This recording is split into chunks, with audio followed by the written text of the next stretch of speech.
Hi everyone, welcome to channel அட்ஸ்லாம் daily. இந்த வீடியோ நம்ம என்ன பார்க்க போகிறோம் அப்படின்னா 10, 11, 12க்குரிய ஃபர்ஸ்ட் மிட்டம்க்குரிய ஸ்டடி பிளான் தான் பார்க்க போகிறோம். ஸோ ஆல்ரெடி நிறைய வீடியோஸ் ப்ரீவியஸாக போட்டிருக்கோம். ஸோ இன்னைக்கு தான் ஃபர்ஸ்ட் டைம் நம்மளோட வீடியோஸ் பார்க்குறீங்க அப்படின்னா அந்த வீடியோஸை செக் பண்ணி பாருங்கள். இப்போ படிக்க ஸ்டார்ட் பண்ணாலும் உங்களால் கண்டிப்பாக நல்ல ஸ்கோர் எடுக்க முடியும். ஓகேவா?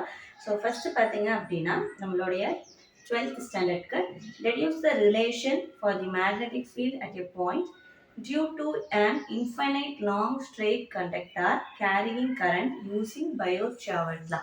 ஸோ Biot-Savart law யூஸ் பண்ணி ஒரு லாங் ஸ்ட்ரெயிட் கண்டக்டரில் மேக்னெட்டிக் ஃபீல்ட் எவ்வளோ இருக்குது, ஒரு சர்டன் பாயிண்டில் அந்த கண்டக்டர்லேருந்து ஒரு சர்டன் டிஸ்டன்ஸில் எவ்வளோ ஃபீல்டு வந்து அதால் கிடைக்கும் அப்படின்ற கொஷினை.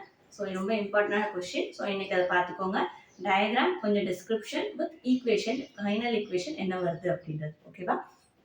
Next 11th standard explain the motions of blocks connected by a string in vertical motion and horizontal motion. ரெண்டு பார்ட் இருக்கு.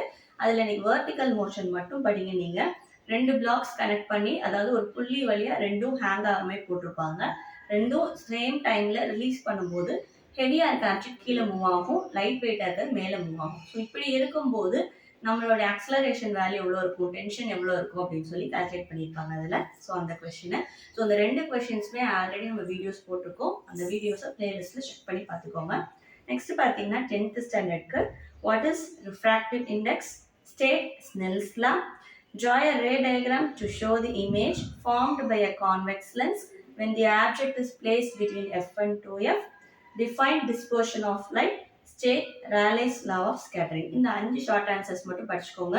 சயின்ஸ் 1 பொறுத்த வரைக்கும் ஷார்ட் ஆன்சர்ஸ் ஃபுல்லாக தான் படிக்கணும். பட் சயின்ஸ் 2, அதாவது பாட்னி, பயாலஜியில் வந்து நீங்கள் என்ன பண்ணிக்கலாம் அப்படின்னா கொஞ்சம் நம்ம வந்து இது பண்ணிக்கலாம், ஷார்ட் பண்ணிக்கலாம். பட் ஃபிசிக்ஸ் கெமிஸ்ட்ரியில் ஃபுல்லாக படிங்க. ஸோ அதனால ஃபுல்லாகவே கொடுக்குறோம். ஓகேவா? இந்த 5 கொஷினும் இன்னைக்கு மறக்காமல் படிச்சிருங்க. ஸோ 10 and 11 உங்களுக்குரிய டீட்டெயில் கொஷின் படிச்சிருங்க. 11 and 12 உங்களுக்குரிய டீட்டெயில் கொஷினை படிச்சிருங்க.